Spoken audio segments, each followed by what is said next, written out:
afternoon, everyone. Good afternoon, Your Excellencies. A special mention, His Excellency Ambassador Eli Belotekovsky, Ambassador of Israel to South Africa, and Deputy Ambassador and colleagues from the Embassy of Israel to South Africa, welcome. His Excellency Ambassador Andreas Peschka, Ambassador of Germany to South Africa, as well as colleagues from the Embassy of Germany to South Africa, welcome. His Excellency Ambassador Andres Kantak, excuse my pronunciation, Ambassador of Poland to South Africa, and also colleagues from the Embassy of Poland to South Africa, welcome. His Excellency Deputy Ambassador Mr. Oliver Grunbacher, Deputy Ambassador of Austria, welcome. Also, Chairman of the Board of Trustees of the Johannesburg Holocaust Genocide Centre, Professor Michael Katz, welcome. Executive Director of the Johannesburg Holocaust Genocide Centre, Tali Nates.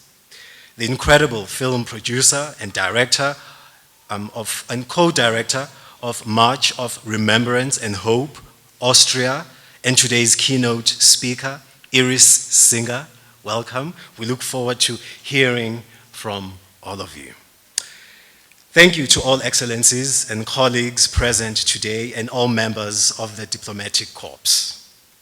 Dear Holocaust survivors and descendants, dear educators, principals, and members of the media, all facilitators who teach the history of the Holocaust and genocide, welcome. Friends and colleagues, welcome to the Johannesburg Holocaust and Genocide Centre, and welcome to this very special occasion that has taken many of my colleagues many hours and many days to put together. So congratulations to everyone who was involved in putting this together. And of course, this is the opening of the exhibition, Seeing Auschwitz. The exhibition created by Musealia in partnership with the Auschwitz-Birkenau State Museum in collaboration with the United Nations and UNESCO. This event is a partnership between the Johannesburg Holocaust and Genocide Centre and the Embassy of Germany in cooperation with the embassies of Austria, Poland, and Israel. And it is at this time that it is my honor to call upon His Excellency Ambassador Eli Belotekovsky, Ambassador of Israel, to address us. Chairman of the Board of the Johannesburg Holocaust and Genocide Centre, dear friend Professor Michael Katz, Ms. Talinatis, Director of the Centre, my dear colleagues, ambassadors, members of the Diplomatic Corps, Ms. Iris Singer, the film producer and the director of the March of Remembrance and Hope. Ladies and gentlemen, dear friends, it is indeed a great honor and a privilege for me to participate in the opening of this very important exhibition. We will view here photographs that were taken very many years ago, actually more than 8 decades ago, in a very different time and in very different conditions and in different environment. And yet, I think that the relevance of these pictures is no less valid today than it used to be in those days. When we think of Auschwitz, I think that this word brings up a very strong dissonance in our minds. It's something that I think it's almost an unbearable thought to think what it means. And for most of us, I think we try to put these thoughts aside. We try not to think about those events. We are trying to focus on our glamorous future, on our families, our friends, our careers. And yet, it is particularly important to remember these events because, unfortunately, the lessons from those tragic days were not learned. When we think about Auschwitz, obviously what comes to mind is a huge factory of death, in which people, predominantly Jews, also people from the Roma and Sinti nationality and others, but most of the victims were Jews, were slaughtered in a very cold, technical, mechanical, and systematic way. And it's really difficult to believe that something like this could exist. And the Nazis tried to destroy and erase the Jewish nation. But they tried to do even more than that. They tried to destroy the memory of the Jewish people. And in 1943, after the defeats that Nazi Germany suffered in Eastern Europe and in North Africa, an order to begin what was known as Action 1005 was issued. And Action 1005 meant trying to erase the evidence of the terrible atrocities that the Nazis have committed in Eastern Europe, but not only to destroy the evidence, but also to destroy the memory of the people. So mass graves, collective graves were opened, bodies were extracted, they were burned, the bones were grinded and burnt again, documents were destroyed. The Nazis did everything to try to erase the memory. It is very difficult to think now what would have happened had they succeeded. Another disturbing question that is often raised is the fact that although the concentration camps have been operating for many years, despite this, the Allied forces did nothing to prevent these factories of death from operating. They could have bombed the camps, they could have destroyed the railway tracks, and yet nothing has been done. And this brings to us a thought of a world as some kind of an innocent bystander, and remind us the famous saying that silence kills. Unfortunately, what we see today in the world is a rise of political parties and movements that are based on hatred, on blind hatred. We see it in Europe, we see it in the US, we see it in other places in the world. And the typical subject of such hatred were usually Jews. This has been gone for generations, and unfortunately, we are used to it. However, nowadays, being anti-Semitic is not really politically correct. So we don't see many expressions attacking Jews per se as a nation. But there is a new facade for such attacks, and this is attacking the Jewish state, the state of Israel. And actually, it's not an attack against the Jews, it's just an attack against the right of the Jews to have their own state. And this is something that we need to deal with. But it's not only the Jews that are subject of such attacks. We see these attacks also against different minorities, against people that are different only because they have a different color of their skin, or they have a different religion, or perhaps they have a different sexual identity. And these forces are getting stronger and stronger, and I think it's a very worrying phenomenon. And that's why I believe that an exhibition like this is particularly important, because it shows us that blind hatred is not only a motivational force for monsters. It's contagious and can affect normal men and women, as we have seen during the Second World War.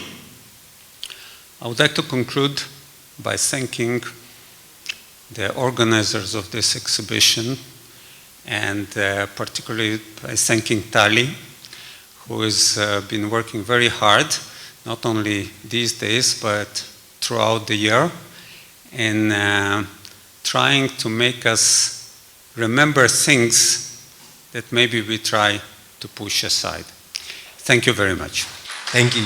Thank you, Ambassador Belotokowski. In the words of Bonhoeffer, a quote we often use here at the center as part of our education program, not to speak is to speak, and not to act is to act. And your words and that quote could not be more relevant in today's time. So thank you very much for those words.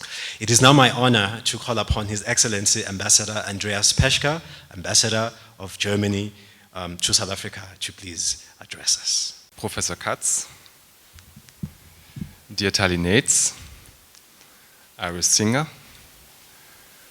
dear Ambassador of Israel, dear Eli, Ambassador of Poland, dear Andrzej, Deputy Ambassador of Austria, dear Oliver, ladies and gentlemen, dear friends, Makosi Kazi, Nabamumzane, Sani Bonani, Ninjani. Isikole sendo dana yami e Berlin, besini igama la Primo Levi.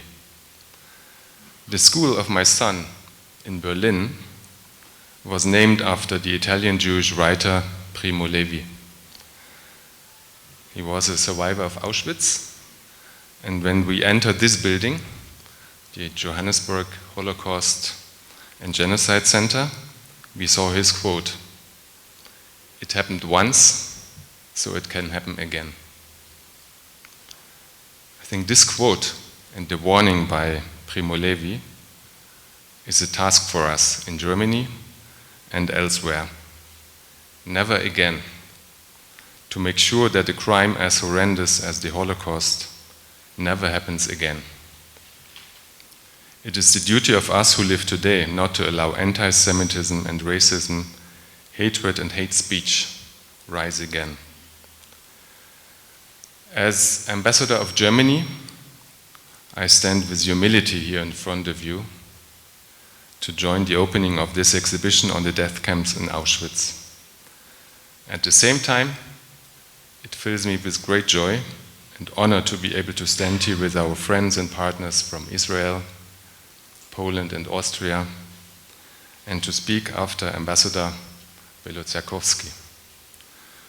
Gempela Giajabula Ukuti Gianibona Nonka. I think in different times we would have stood here also with other partners from Eastern Europe, probably including Russia. After all, it was the Soviet army which liberated Auschwitz, and it was a Ukrainian soldier who opened the gate. We will not forget the role of the Red Army in the liberation, but we must also clearly stand up against Russia's war of aggression against Ukraine. And we painfully remember Boris Romanchenko, a 96-year-old survivor of concentration camps such as Buchenwald, Peenemünde and Bergen-Belsen. who was killed by a Russian attack on Kharkiv earlier this year in March. The Seeing Auschwitz exhibition that is brought to South Africa by the Johannesburg Holocaust and Genocide Centre allows us to see photographic evidence and proof of the unthinkable. The portraits and scenes of the exhibition present evidence of the horrific crimes of the Nazis in Auschwitz. And they present it from the perspective of the perpetrators, as the pictures were largely taken by the perpetrators themselves, members of the SS who ran the death camps. Looking at this evidence from the perspective of the Nazis is a big challenge to all who will visit this exhibition. The concentration camps in Auschwitz are a terrible symbol for the entire Shoah and its industrial killing machine of unimaginable proportions. As we see in this exhibition every day, thousands of people would arrive after a long and tortuous odyssey of deportation. Most would be directly taken to the gas chambers. Some would be selected and taken to other parts of the death camps for forced labor. Between 1939, when Hitler's Wehrmacht invaded Poland, in 1945, when the Auschwitz camps were freed by the Red Army, more than 1 million people, most of which were Jewish citizens from Poland and Hungary, were murdered in the gas chamber and by other ways. In winter 1945, when the Soviet army was already closed, the hangmen of the SS tried to dismantle the camp and to erase the visible traces of their crimes before fleeing. The images we see in the exhibition are those that were not destroyed and did not disappear. So I think this is an exhibition to make us think, to sensitize us, and to make us look at the world and our own role in it with critical eyes. We are grateful to the Johannesburg Holocaust and Genocide Centre, which brought the exhibition here, and we are grateful that we could support this important project. In times of widespread fake news and hate speech, and the Ambassador of Israel has mentioned it, public lies and violations of human rights and international law by states, this exhibition also underlines the value of facts and the impacts that they can have. One of the consequences of these gruesome facts is our German responsibility to act against anti-Semitism at home and abroad. It is also our commitment to countries, communities, and groups under attack and persecution. It is one of the cornerstones of German politics, most importantly, of course, inside Germany, but also around the world, that such unspeakable crimes and atrocities must not happen again. Even though far away from Germany and Auschwitz, the exhibition makes clear that the lessons of this terrible past are of universal relevance. Also here on the southern tip of Africa. Ngoba kufanele ukulwa ne-antisemitism. Lapaya ijalimana, kodwa kulezi zonke indawo emhlabeni wonke. Angiti. We have to fight anti-Semitism in Germany, but everywhere in the world. Having seen the Auschwitz exhibition in South Africa, or having the Seeing Auschwitz exhibition in South Africa, enables people to find their very own connection points. It allows us to have discussions about the impressions from the exhibition and also about its relevance in an African context. Other than anti-Semitism, xenophobia, gender-based violence, and other group-focused enmity are also important topics in Africa and elsewhere. Here at the Holocaust and Genocide Centre, there's an extensive documentation of the genocide in Rwanda. And we have just had the second presidential summit against gender-based violence. These are issues we also need to address urgently in our world today. So thank you very much, delegations, and to the Johannesburg Holocaust and Genocide Centre for the close cooperation between us, and thank you for bringing this important exhibition here to South Africa. Impela, Vumbukiso, Obalulekile. It's really an important exhibition. Thank you very much. Ngiyabonga.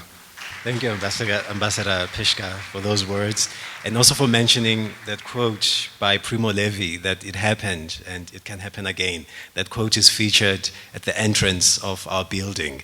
And as you were speaking, it reminded me of another quote by another survivor, Elie Wiesel, that we also feature in our permanent exhibition, where he says, monsters do exist, but they are far too few to mention. What is more dangerous are the functionaries that are ready to act without question.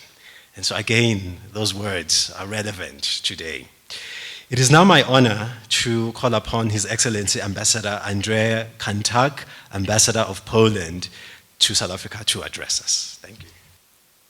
A very warm welcome to all distinguished guests, our friends, ladies and gentlemen. First of all, I would like to express my gratitude and thanks to Mrs. Tali Nates, Director of the Johannesburg Holocaust and Genocide Centre, for bringing this exhibition, Seeing Auschwitz, to South Africa and inviting us to participate in this important project and today's event. I'm very pleased that the cooperation of the Polish Embassy in Pretoria with the Johannesburg Holocaust and Genocide Centre has been very strong for a long time, and the numerous events that we have organized jointly were the result of this cooperation. I'm privileged to welcome all of you here today, this evening, to mark the opening of the exhibition Seeing Auschwitz, a very powerful presentation indeed. With enormous creativity and vitality, Jewish civilization developed in Poland over a period of 1,000 years. It was the largest Jewish community in the world until 1920s. But a short time later, it was brutally destroyed during the Holocaust. The long Jewish past in Poland had become overshadowed by the images of the Second World War, Auschwitz, and the Holocaust. During the war, Polish territory became a site of immense atrocities, mass murder, and devastation. Almost 6 million Polish citizens perished during the war, about 1/5 of the pre-war population. Half of them were the victims of the Holocaust. On the eve of the German occupation of Poland in 1939, around 3,300,000 Jews lived there. At the end of the war, approximately 380,000 Polish Jews remained alive. The rest having been murdered, mostly in the ghettos and the 6 death camps: Chełmno, Bełżec, Sobibór, Treblinka, Majdanek, and Auschwitz-Birkenau. The Nazi Germans established the Auschwitz concentration camp in 1940, initially for the imprisonment of Poles.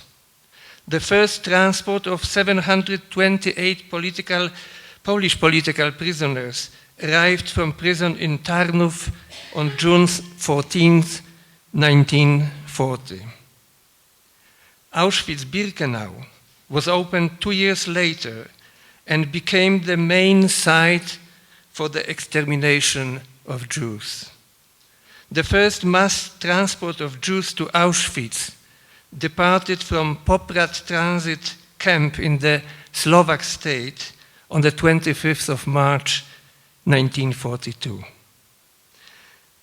The Nazi Germans killed at least 1.1 million people in Auschwitz. Most of them were Jews, but also Poles, Roma, and Soviet prisoners of war.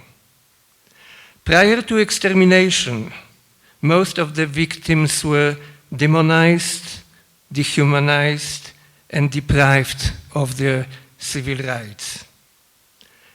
In 1947, the campsite was declared a national memorial site, a memorial to all victims who were subjected to the horrendous persecution. Nowadays, we see more and more disturbing tendencies of the Holocaust denial. Known also as denial and the Auschwitz lie, it tried to deny accepted facts about the Nazi German extermination of European Jews. These include claims that the murder of 6 million Jews during World War II did not take place, that the murder of the Jews was not the intention of the Nazis, nor was it part of their official strategy, that the gas chambers at the Auschwitz-Birkenau extermination camp did not exist.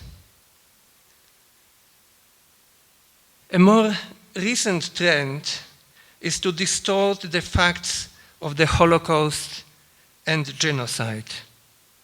This category includes claims that the number of 6 million Jewish victims is exaggerated, that deaths in the concentration camps resulted from disease or starvation, and not from deliberate actions. That Anne Frank diary is a forgery. More and more often, with ignorance or disregard of history, the death camps constructed on the Polish soil by Nazi Germany are being named Polish camps. Also, the camps located on the territory of Polish territory, which at the time was in fact under the strict German occupation. All over the world, Auschwitz has become a symbol of terror, genocide, and the Shoah. Auschwitz was the biggest extermination center in the history of humanity. Yet our collective image of this universal symbol of the Holocaust has been created from just a handful of surviving photographs taken at the camp. Exhibition Seeing Auschwitz presents more than 100 portraits of victims and perpetrators, as well as disturbing snapshots of the extermination process. The exhibition invites us to interrogate the visual records and look beyond the perpetrator's gaze, to reflect on the true dimensions of the horrors committed by the Nazi Germany through a thorough analysis of the small photographic evidence that has survived to this day.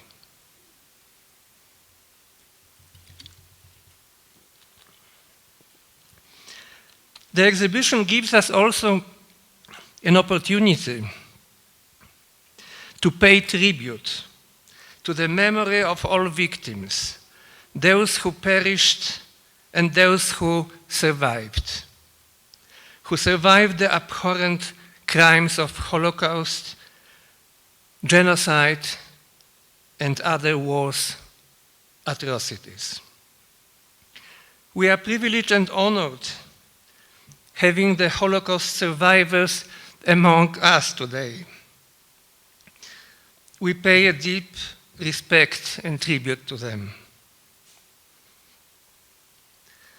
On visiting in Paris, the exhibition in Paris, Audrey Azoulay, Director General of UNESCO, said,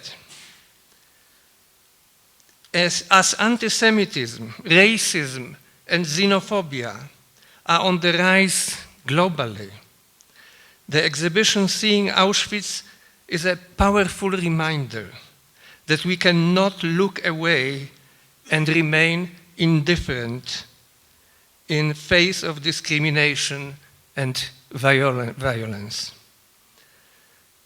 We hope that the horrors of the war, the Holocaust, mass extermination, torture, unimaginable suffering and humiliation after all the atrocities of World War II would never come back. We hope that the nations and the rulers would learn from the history. Unfortunately, we were wrong. Just 70 years after the Holocaust, rampant anti-Semitism is on the rise worldwide. Wars are still going on in various parts of the world. Millions of people die, not only on the battlefield. Millions of civilians are persecuted, tortured, and displaced. No one is immune. Everyone is affected by the war, but the children are always the most tragic victims of armed conflicts. After the heavily traumatic experiences of war, they experience psychological breakdowns, often hampering their functioning in adult life. Such tragic wartime experiences cannot be erased from child's consciousness. Pain and memories never go away. It is very disheartening to admit that the genocide is back. Once in Burundi, Cambodia, Rwanda, Srebrenica, Tigray, to name just a few of them, and more recently in Bucha in Ukraine. During the 2022 Russian invasion of Ukraine, Russian authorities and armed forces have committed multiple war crimes in the form of deliberate attacks on civilian targets, massacres of civilians, torture and rape of women and children, and indiscriminate attacks in densely populated areas. Polish Auschwitz survivor Marian Turski appealed against indifference to the tragedy of Auschwitz during the commemoration ceremony of the 75th liberation anniversary of the camp in 2020. I quote, "Do not be indifferent when any authority violates accepted and existing social contracts. Be faithful to the 11th commandment. Do not be indifferent. Because if you don't, you won't even know when some sort of Auschwitz will fall from the sky right onto you and your kin. I thank you very much for your attention and for viewing those unique photographs, all of them worth more than 1,000 words. And let's hope that one day the world will be free from war, prejudice, discrimination, and xenophobia, that people will be able to live peacefully side by side, that the Holocaust will never happen again. Thank you.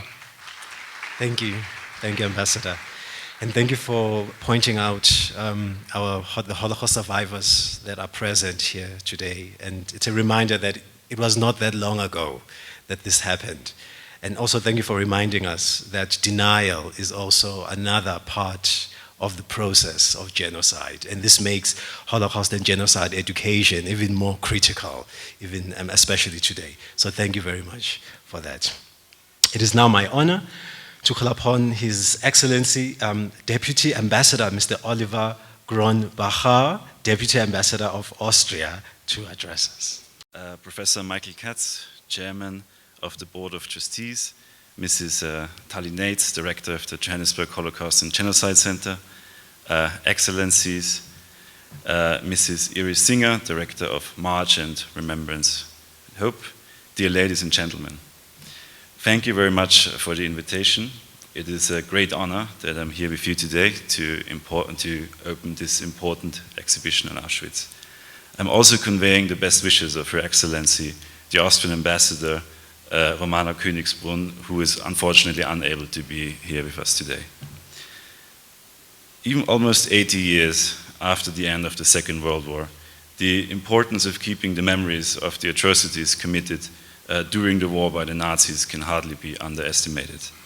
The worst of them is undoubtedly the Holocaust. It is especially Austria that has to draw its lessons from this catastrophe.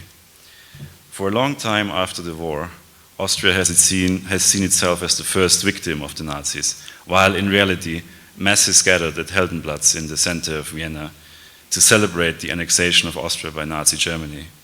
And later, they looked on or even collaborated when the Jewish neighbors were killed or deported.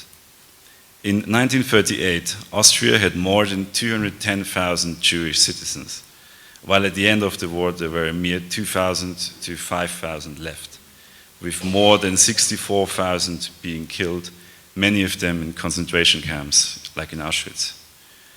Taking responsibility for this dark chapter in our history is an important part of our work abroad.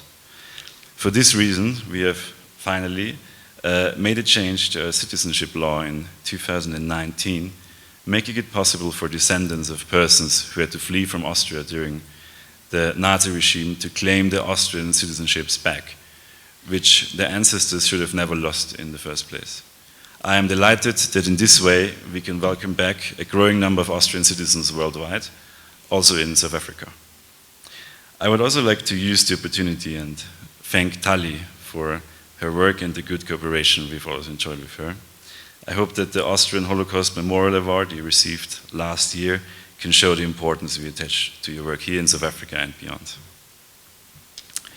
I also see one or two of our Gedenkdiener in the crowd. Gedenkdiener is a German word. In English, it roughly translates to memorial servants. So let me also use this moment to thank them for the important work that you are doing in Austria's name abroad.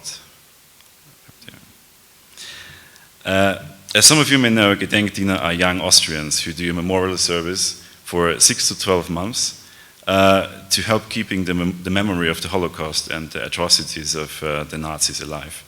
The ever-growing number of duty stations can be found all over the world, including a few of them here in South Africa, mainly at the Holocaust centers in Johannesburg, Cape Town, and Durban.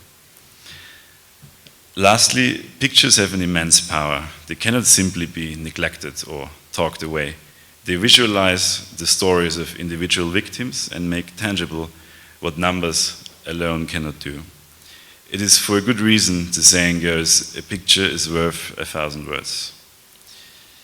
How important it is to ever stay vigilant and not give way to anti-Semitism was also shown by an incident that occurred in Vienna in 2019, very recent.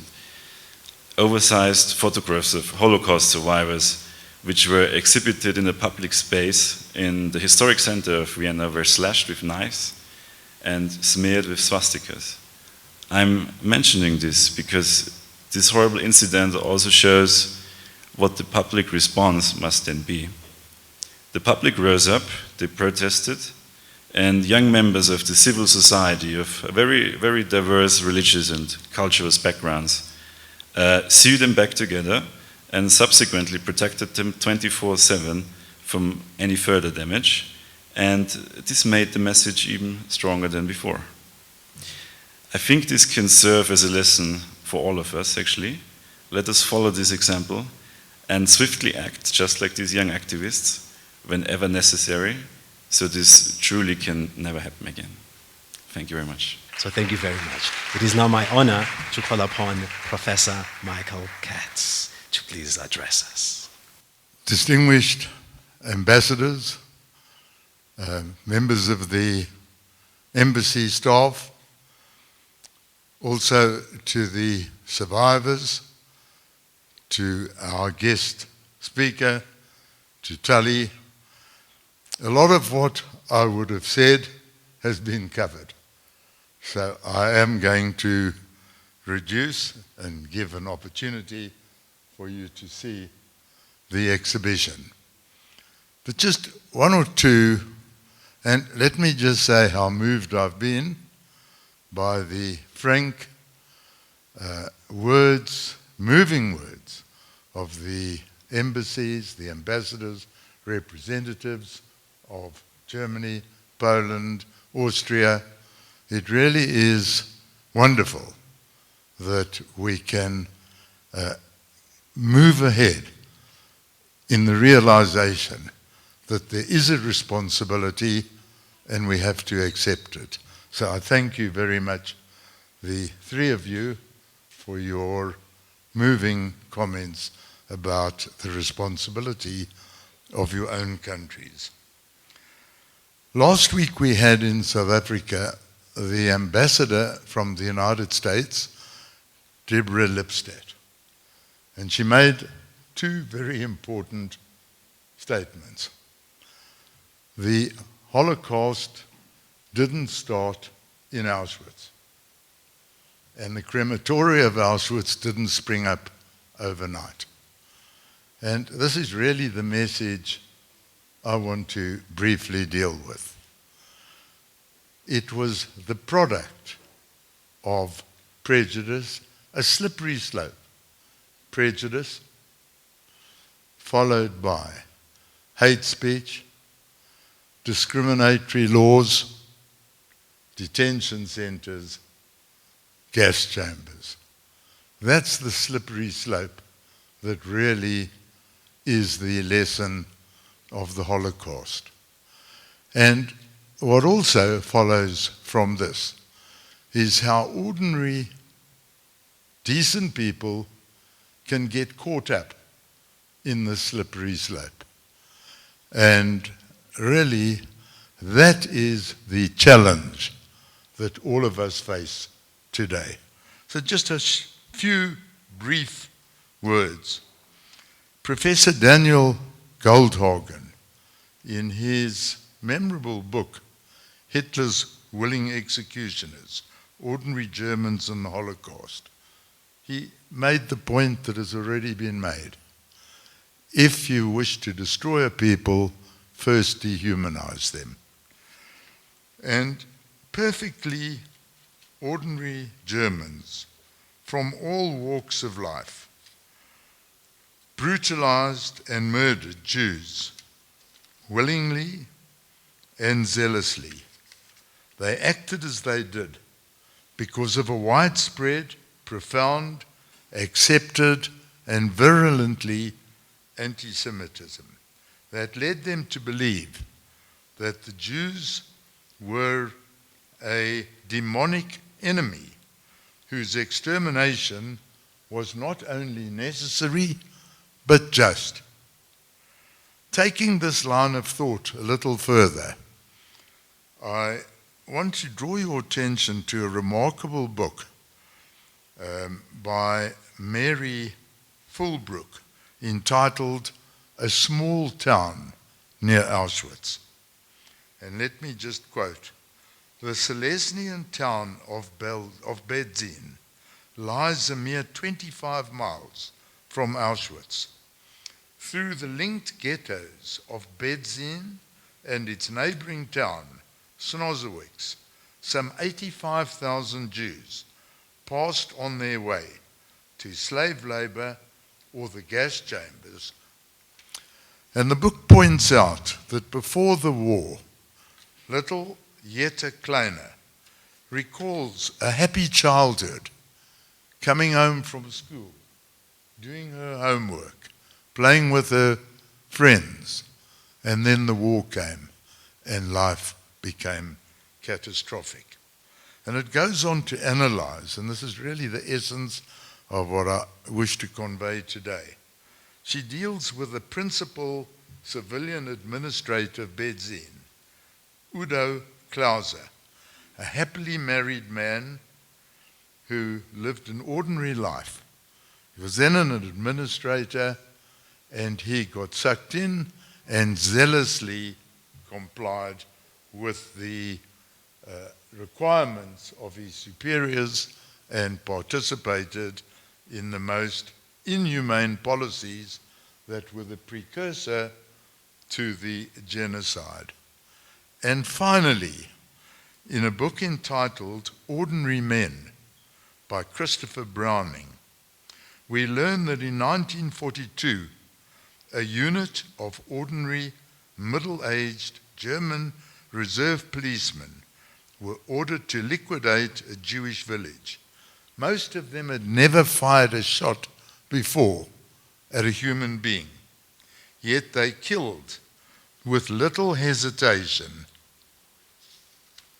and went on to slaughter tens of thousands in cold blood. How could this transformation take place? And I think that's the lesson that we really need to concentrate on.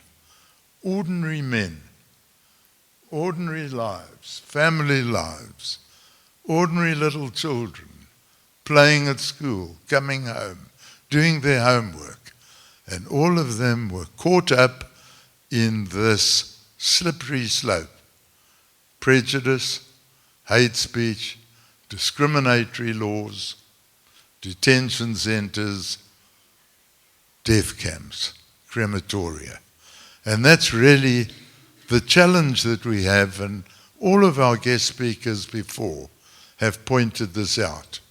We really, ordinary citizens, have to be vigilant to see and fight against prejudice. The purpose of our center, the Holocaust Centre, which Tully Natus so ably directs, is a center of research to enable people to see what has happened, the steps to take to prevent it. And it's also a shrine in memory of the victims of the Holocaust. Thank you again for attending, and thank you to the embassies for all that you do in partnership with us to bring this message. Tully, are you introducing the guest speaker? Okay. Thanks for hearing. Thank you, Professor Katz, for that summary, and also reminding us that we each have prejudices that we have to interrogate, because if we don't, those prejudices could easily be used to dehumanize a group of people for destruction. It is my privilege to introduce Iris Singer. Iris Singer is a film producer and presenter. Since 2015, she has been co-director of the organization March of Remembrance and Hope Austria with her film production company Licht und Linsen. She produced the film Facing Auschwitz. in 2019 to 2020, in which 4 young people are accompanied on the March of Remembrance and Hope Austria journey. In 2021, she launched the project Raise Your Voice, in which young people were called upon to write short stories on the subject of civil courage, 5 of which were selected and filmed. It is my honor to welcome Iris Singer. Dear guests of honor, dear ladies and gentlemen, thank you very, very much for the invitation. It's such a big honor for me to open today's exhibition, or to be part of the opening of the exhibition, Seeing Auschwitz. So, what is it like to see Auschwitz? I have been working in the field of remembrance culture for many years as a co-director of the non-profit association March of Remembrance and Hope Austria. It's a privilege to be able to organize a 3-day educational journey and memorial trip for close to 1,000 Austrian, most non-Jewish students who accompany, learn, and experience history into the present of thousands of young Jews at the March of the Living. I need to say, I'm neither a historian or an expert on Auschwitz on its memorial site. So what I would like to talk about today are very personal, private experiences that I was allowed to make during the course of many years of work with young people visiting Auschwitz. So my first trip to Auschwitz took place in 2008. I was in my mid-20s at that time, struggling through my university studies of theater, film, and media. The older sister of a close friend had contacted me and asked if I would like to work on a project that involved mentoring young people on a memorial trip to Auschwitz. The answer to her question was yes, within a second. In the weeks and months that followed, I embarked a journey into a world that had been too little known to me until then. Through the preparation for the Mora trip, I took part in many team meetings, learning about memory culture and Jewish history. At that time, I was the only non-Jewish team member, which was both a challenge and a big honor for me. My perspective and history were different from the other team members. I was a descendant of the generation of perpetrators. My parents were born in 1939 and 1940. They raised my siblings and myself in a very liberal and open way. Tolerance, appreciation, respect, standing up for others who need help were values that were always clearly taught to us children. In our family, it was a tradition for the whole family to have Saturday lunch at my grandparents', my father's parents. My grandfather, my father's stepfather, fought in World War II, had been taken to prisoner in France, and had returned to his family badly scared. My grandpa was a very self-sacrificing and respected doctor who gave everything for his patients. But the brainwashing that was carried out in the 1930s and even before set deeply. So I grew up hearing anti-Semitic comments from my grandfather at our Saturday family lunches. As soon as it was about politics, it was no longer the caring doctor who spoke out of him, but another person. The reactions within my family varied. From protests by my parents, especially by my father, that my grandfather should please control himself and that we did not want this kind of talks here at the family table, to my brother, who found the comments bad and wrong, but was not overly distraught by them. My reaction was always the same. Slam the cutlery on the table, get up, lock myself in the toilet, and cry. Then, coming back after a few minutes, and the meal continued. At this point, it's perhaps also important to mention that my aunt, my father's sister, was married to a Jewish artist. My grandfather appreciated him very much as a person and as an artist. To this day, I have never understood how he could appreciate and like his son-in-law so much on the one hand, and on the other hand, make anti-Semitic comments. When it came to Auschwitz, my grandfather turned quiet. In later years, the older he got, the rarer these inappropriate comments. He also said in discussions with me how horrible what happened in Auschwitz. How much he really knew or did not know about, I never found out exactly. In this context, it is also said that he also said that he, as a doctor, had sworn an oath to save human lives, and that this oath is above all, no matter what religion, nationality, or ethnicity you belong to. You have to help if somebody needs help. So this was my initial situation when I started getting involved with the project March of Remembrance and Hope Austria. A few months after the first meeting of the Mora group, the Mora trip followed. It was the second one since founding of the organization and the very first one for me. There were many lists, information materials, organizing matters, inputs, how to respond or not respond, and the reaction of the young people. And then, of course, there was my very personal fear of going to this place as who you are with the family history you have. I can remember very well the young people and teachers I had the privilege to take care of on my first Mora trip. We visited places of remembrance together. We heard a contemporary witness talk about this time in Auschwitz for the first time, and we participated together as non-Jewish in a Jewish memorial event, the March of the Living. The days of the trip were intense. My focus was 100% on looking after my group, being there for the young people when they needed support. I did not allow much space for my own feelings or emotions during these days. Back in Vienna, I was on a total high, full of pride and joy to have participated in such an important project and to have accompanied young people on their path of remembrance. The next day, after returning to Vienna, my brother picked me up and we drove to my parents' house. When I got into his car, he just asked me, "And how was it?" I broke down and could not stop crying the whole way.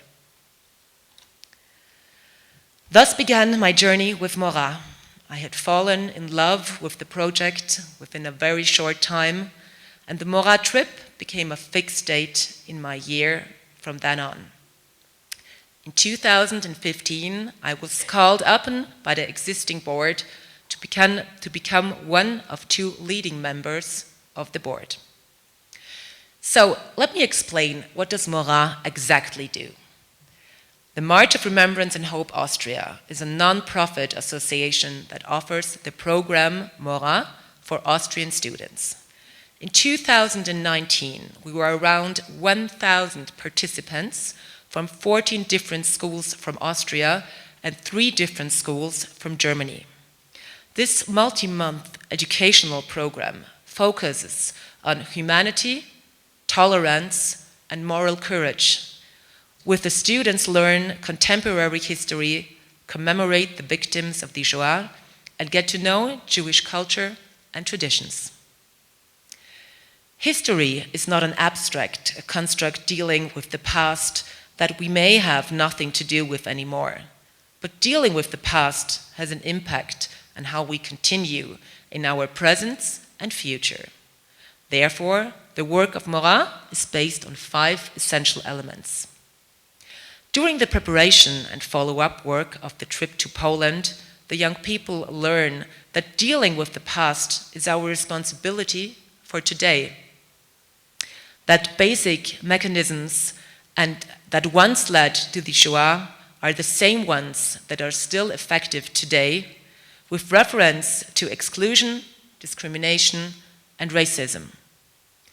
The young people visits cite from former Jewish life and former concentration and extermination camp Auschwitz-Birkenau, and they will be led to contemplate about what happened there.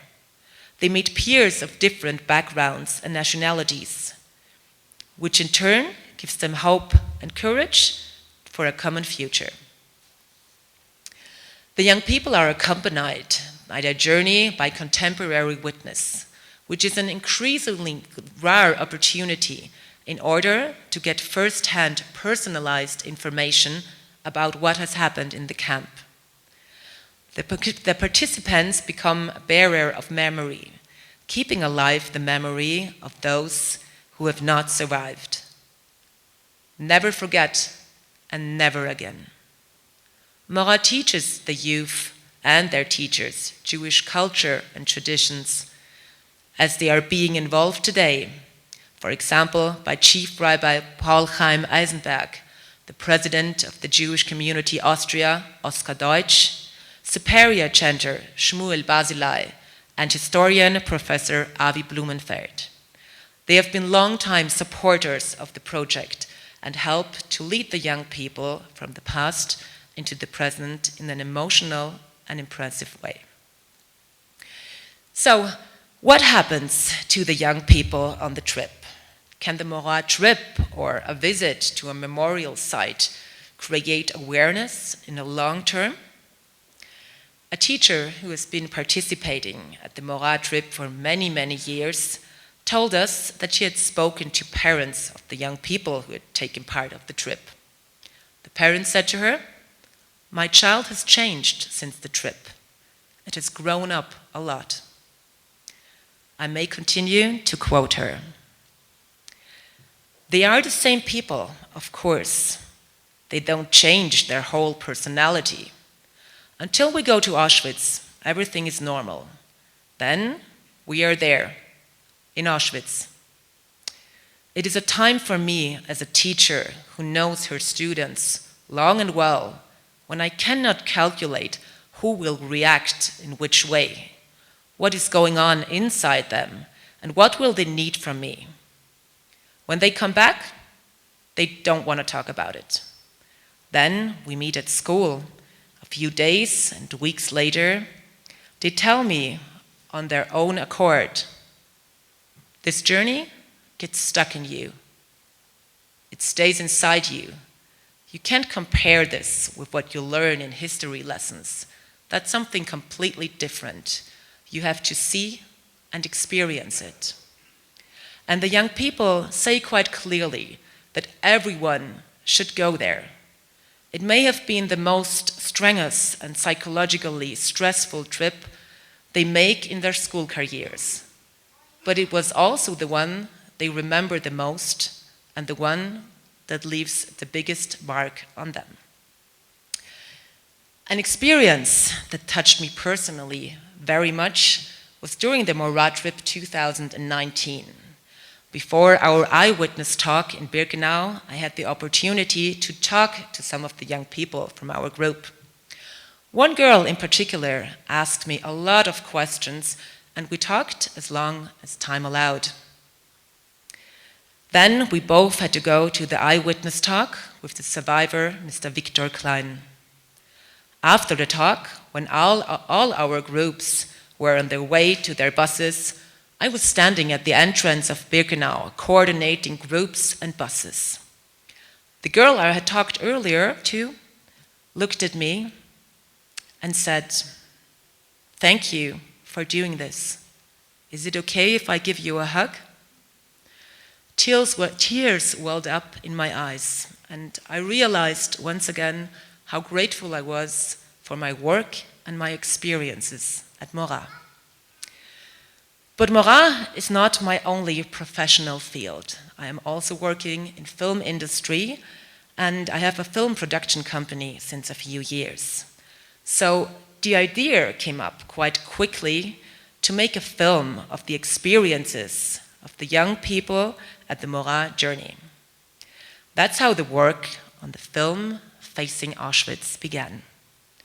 4 selected people from the graduating class of the Grafische Lehranstalt in Vienna, Alina, Paula, Magdalena, Maggie, and Thomas, all between 17 and 18 years old, document their personal impressions, their experiences, their thoughts and emotions.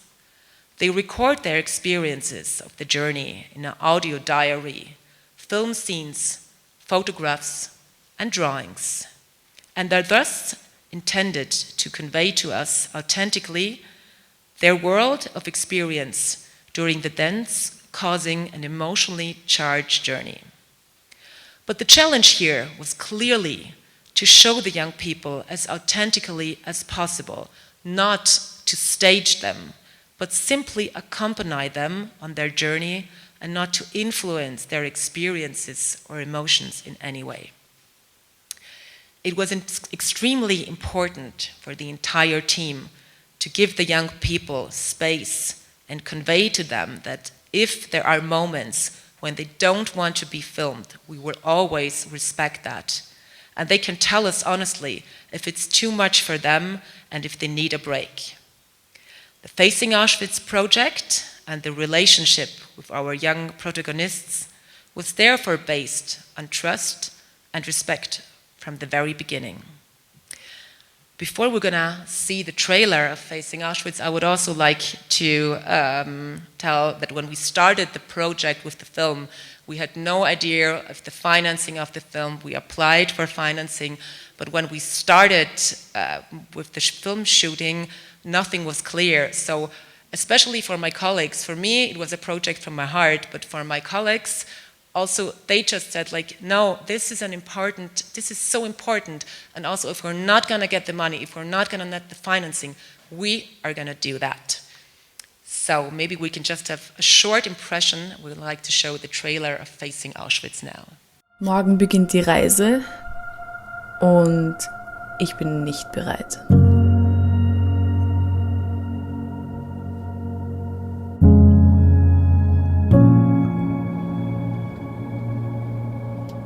Beim Busparkplatz sind wir angekommen und ich bin dort ausgestiegen. Und das war der erste Moment, wo ich mir gedacht habe, okay, das ist real. Das ist nicht einfach nur irgendetwas, was man sonst im Fernsehen sieht oder im Internet irgendwas darüber liest, sondern ich bin an diesem Ort, zu diesem Zeitpunkt in Auschwitz.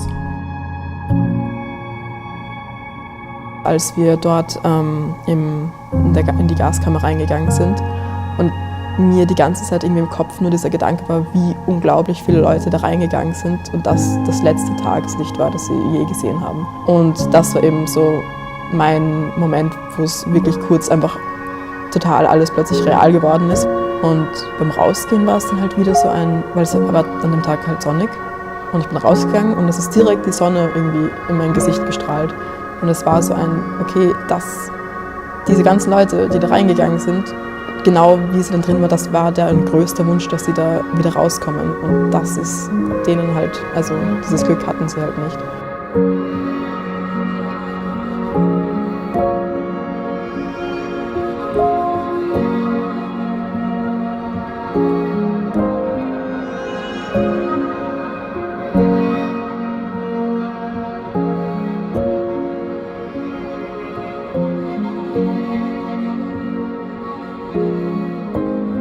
Die Zuversicht, der Zusammenhalt dort bei diesem Marsch. Dieses eine große Thema, das eine Ziel vor Augen, es nicht dazu kommen zu lassen und der Welt zu zeigen, was passiert ist und wie schrecklich es war. Und trotzdem positiv in die Zukunft zu blicken.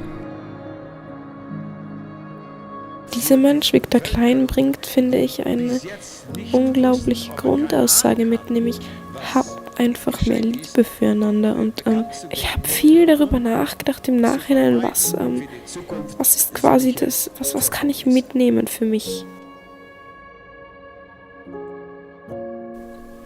Als Fazit für diese Reise würde ich gern zitieren. Es ist nicht deine Schuld, dass die Welt ist, wie sie ist. Es wäre nur deine Schuld, wenn sie so bleibt.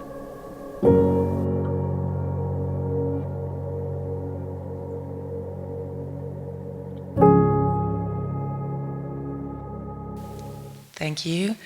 So there are plans to show the whole film. It's about 40 minutes long. There are plans to show the whole film at the center, but I think Tali Nates is going to inform everybody when there is a certain date.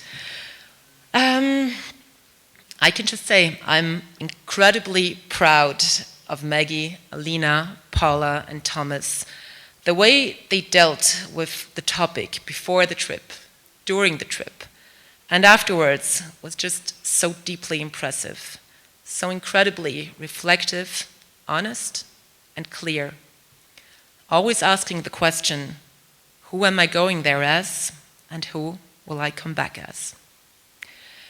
Facing Auschwitz was filmed in 2019, and in 2020, the four graduated, and a new phase in their lives began. The project was over, school was over, and they started their studies, trainings, and stays abroad. And 2 of them came back.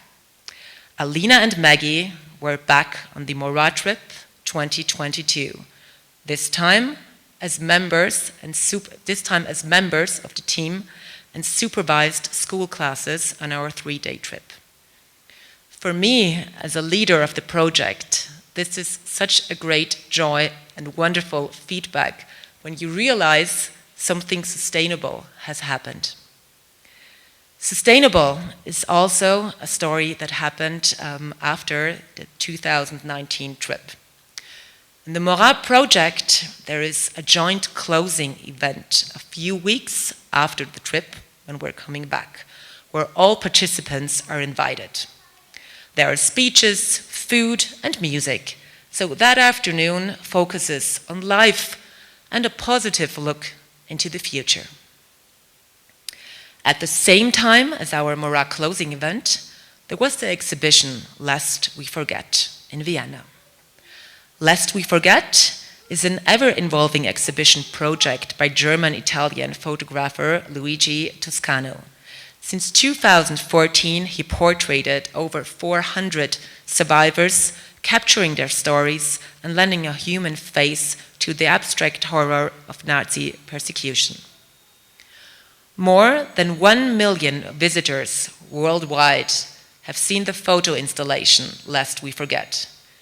In 2015, it was shown for the first time in Luigi Toscano's hometown, Mannheim, in Germany. 1 year later, it accompanied the state ceremony of the commemorational, difficult word, to the massacres in Babin Yar in Kiev, in which then the president of Ukraine, Pedro Poroshenko, the then patron of this project, the German foreign minister, Frank-Walter Steinmeier, and the mayor of Kiev, Vitaly Klitschko, participated. 3 stations in Ukraine followed, as well as 2 in Berlin.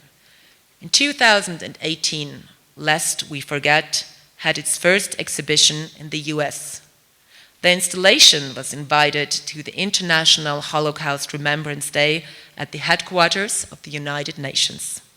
It was shown at the Lincoln, later that year, it was shown at the Lincoln Memorial Reflecting Pool in Washington, D.C., where about 150,000 people saw the 120 exhibit portraits, the biggest of its kind. In April 2019, when the portraits were exhibited at the Burgring in Vienna under the patronage of the Austrian president, Mr. Alexander van der Bellen, something that had been feared for a very long time happened.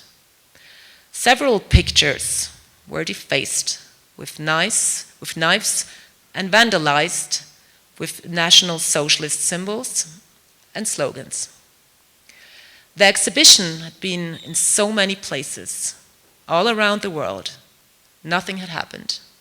But after a few days in Vienna, the pictures were smeared and cut.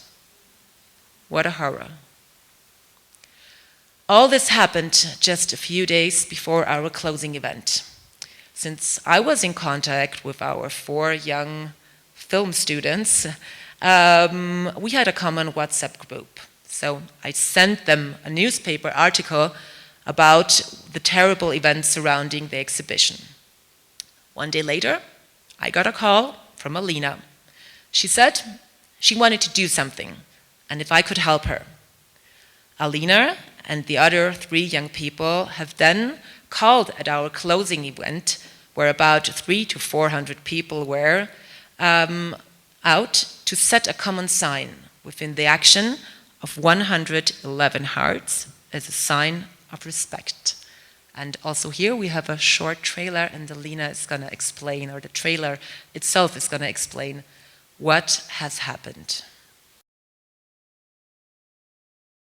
Ich muss ehrlich sagen, es war wirklich einfach, das Thema war wieder viel bewusster und einfach viel mehr im Kopf. Es war viel mehr da, auch weil ja da das Jubiläum war, eben die Ausstellungen waren alle. Ich habe viel bewusster Zeitungsartikel gelesen und ich habe mich auf irgendeine Art und Weise auch angesprochener gefühlt. Das fand ich sehr interessant, so als würde das, was passieren, irgendwie mich mehr betreffen, weil ich mich gerade so bewusst damit beschäftigt habe.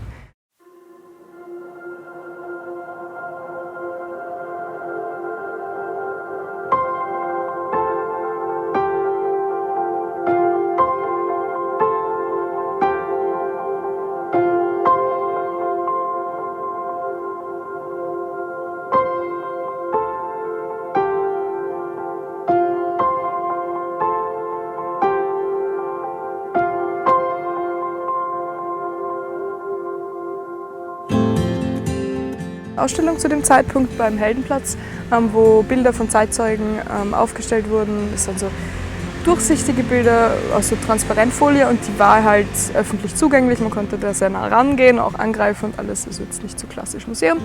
Und genau, irgendjemand hat dann in der Nacht diese Bilder zerschlitzt mit einem Messer.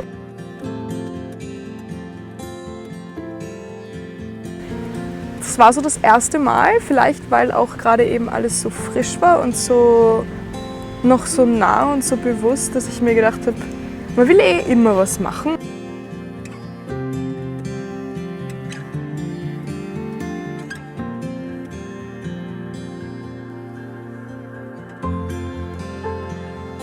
Genau, bin ich in der Schule zu meinen 4 tollen Filmpartnern gegangen und wir haben dann beschlossen, ich habe ihnen erzählt, ob wir nicht irgendwas machen wollen. Wir haben uns gedacht, wir wollen irgendetwas, eben ein Zeichen von Liebe und Respekt setzen und das Symbol des Herzens, so ein sehr einfaches und ein sehr schönes, das jeder versteht, ohne dass man groß darüber nachdenken muss. Und deswegen haben wir uns entschieden, wir schneiden eben 111 Herzen aus und hängen sie mit Schnüren an die Zäune bzw. wo auch immer sie dort Platz haben.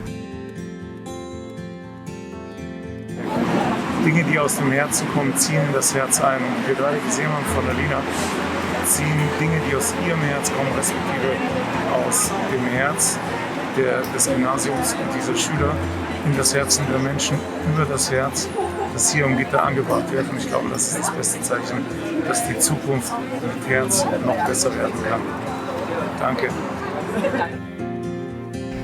Man hat dann, finde ich, wie wir dort waren, gemerkt, okay, die Stimmung dort ist unglaublich toll und es sind dort wirklich viele Menschen, die genau denselben Grundgedanken haben, nämlich man muss Respekt zeigen und es ist, ein Idiot darf nicht bestimmen, wie so die Menschen diese Aktion im Endeffekt im Kopf behalten werden. Und das finde ich schon noch schön, weil es hat sich fast noch mehr gedreht, finde ich, durch diesen einen Typen, der mit einem Messer in der Nacht dort rumrennt und das durchschlitzt, sind dann 100.000 Menschen irgendwie aufgestanden und haben die Bilder genäht und haben Nachtwache gehalten, haben Herzen geschnitten, keine Ahnung, was auch immer halt einem einfällt. Und das finde ich halt schon noch schön, dass man so aus was Negativem so was wirklich Positives macht. Es ist herrlich, so ist Österreich, bitte, so ist Wien. Und so ist Zivilgesellschaft, das ist schön, alle gemeinsam. Vor der Moralreise hätte ich einfach diesen Schritt nicht gemacht. Ich hätte viel darüber nachgedacht, ich hätte mich ein bisschen gehasst dafür, dass ich nichts getan hatte, aber ich hätte es wieder verworfen, ich hätte nicht weiter darüber nachgedacht. Und nach dieser Reise war einfach irgendwie schon klar, okay, so irgendwas muss ich machen und auch wenn es nur was Kleines ist und auch wenn es jetzt nicht weltbewegend ist, aber irgendwas muss machen. Vielleicht auch damit man so mit sich selbst mehr in Ruhe kommt. Aber ich finde das so wichtig. Und I would just like to point out one more time that the whole idea of the 11 hearts as a sign of respect was totally from them. So I had nothing to do with that. I really just got that phone call, them telling me, Iris, are you going to support me? We want to do something. We have an idea. I just said, like, as a co-director of Morat, you get any help what you want. You know, I'm going to organize people or give you the microphone at our closing event. But as a film producer, I just have only one. Need to ask you full support, but I want that on the camera, what you're doing. So, coming to terms with the past is and remains important. We must not remain silent about the past or say, that's such a long time ago, or we've talked about it so much anyway. No, we must continue to be active and arouse the awareness, especially of young people. The exhibition Seeing Auschwitz makes a great contribution to this and makes the past visible, raises questions, and encourages to ask even more questions. May I end with one last story. Marco Feingold, a contemporary witness who survived 4 concentration camps, including Auschwitz, took part in the Morat trips for many years and spoke at our eyewitness talks in Birkenau to our groups. Marco Feingold was with us until he was 104 years old. Yes, this is... a year later, he unfortunately passed away and has left a big gap at Morat, but also with me personally. Marco Feingold was one of the greatest, most exciting, most charismatic personalities I had the pleasure to meet. He has left a lasting impression on Morat and on me. During the eyewitness talk with the young people, the question from the youth, from the students, often came up to Marco to ask, so what's your message? What can we do? His answer, don't look away. Question things. Don't accept every truth. And be alert and be interested in things that are happening in the world and that are happening around you. In this spirit, take a good look at the exhibition today, because maybe you can take away a lot from it and thus make a great contribution to never again. Thank you. Thank you, Iris, for that heartfelt and very encouraging keynote address. Thank you very much. And thank you for the courage that you continuously display in your work. Thank you very much. To conclude and to officially open the exhibition Seeing Auschwitz, I'm once again honored to welcome Tali Nate to address us. Thank you very much, Mduduzi Ntuli, for all your hard work today. Thank you to Mark Klein Productions, a volunteer at the Johannesburg Holocaust and Genocide Centre that did all this for us today. This is the spirit. Thank you. Our dear Holocaust survivors, Irene Feynman, Helen Lehman, Reba Metzner, and the families of Holocaust survivors, too many of you that I can name, but especially families of Auschwitz survivors, of the late Masha Scheinberg, late Mendel Lehman, late Shlomo Pipes, and the late Anna Almelech. Dear ambassadors, members of the diplomatic corps, members of the media, many dignitaries amongst us here, and friends.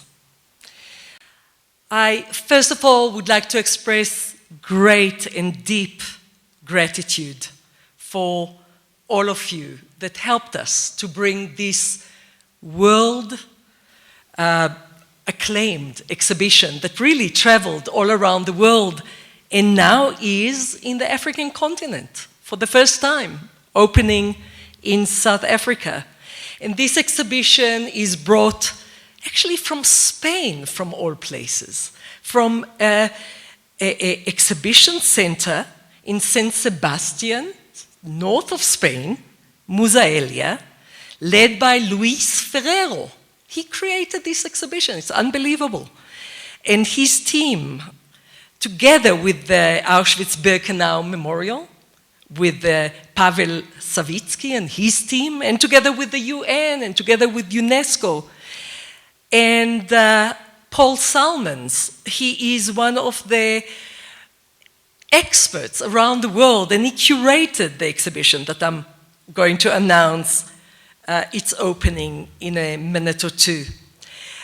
It is wonderful to work with many embassies to bring the exhibition to South Africa, and I thank you all from the bottom of my heart, Germany, Israel, Austria, Poland, for believing in it, bringing it to South Africa.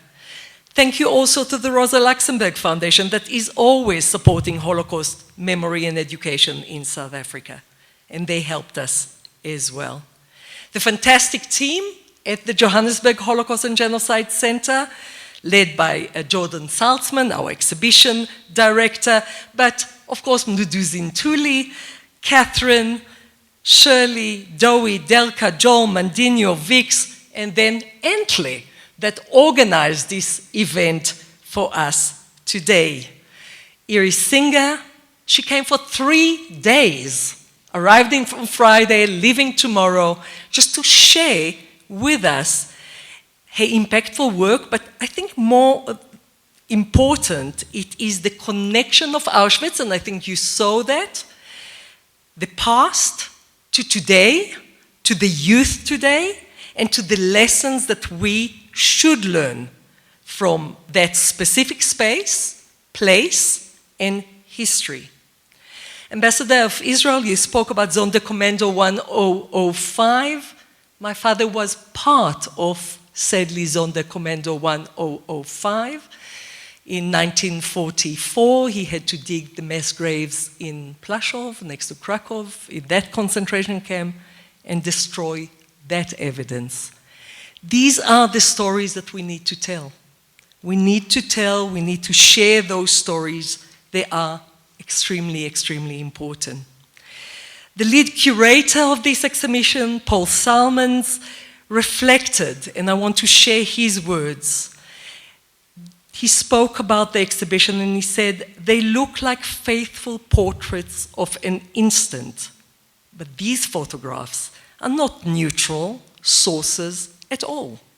We're looking at a piece of reality, but seen from the Nazi perspective, it is necessary to stop and analyze them to really see what each image truly reveals, not only about the place and the moment, but also about their own authors, the people portrayed, and even about ourselves as viewers. Luis Ferrero, the director of Musaelia, asked me to share those words with you because he cannot be here, so his thoughts about the exhibition. Memory, both individual and collective, is largely formed through images. In the case of Auschwitz, this is especially problematic given its provenance.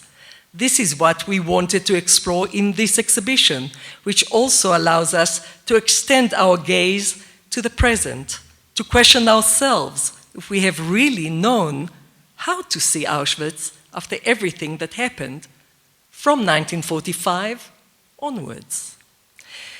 Seeing Auschwitz includes also South African connections, so please explore the aerial photographs, for example, taken in mid-1944 by the South African Air Force's 60 Squadron. Many do not know that those were taken by South Africans, and you will see them and explore them. Please also pay tribute to these portraits that you see here, and you will see also in the exhibition from tomorrow, of Auschwitz survivors who settled in Johannesburg. Masha Scheinberg, Mendel Lehmann, Shlomo Peipsch, and Anna Elmelich. And they came from different countries, from Poland and from the island of Rhodes. The portraits taken by our own photographer and artist, Julian Pokroy, are very meaningful to all of us, as much as their stories and their memory. If you want to learn more about the Holocaust and about genocide, many of the photographs that you'll see upstairs in this special exhibition, Seeing Auschwitz, appear also in much greater context and depth in our permanent exhibition on this floor. Make sure to explore it, and I also invite you to consider to buy the catalog, the new catalog of our exhibition, just came out a few days ago, that tells so much about the story that you learn here today. And this was made possible by the generous support of the Embassy of Germany as well. So join us upstairs at the Hall of Light to explore the exhibition Seeing Auschwitz. And as you walk through the exhibition, I have a request from you. Please, will you choose 3 images, 3 photographs that make an impact on you? And ask yourself, why? Take a picture of those only 3, I'm allowing you only 3 photographs, so choose well. And if you are on Twitter, please, will you post those 3 photographs with your why, your reason, using the hashtag Seeing Auschwitz, Johannesburg, and add at JAGC Centre. Please do that, and make sure that others will come. The exhibition is open for the next 4 months here. I declare the Seeing Auschwitz exhibition open.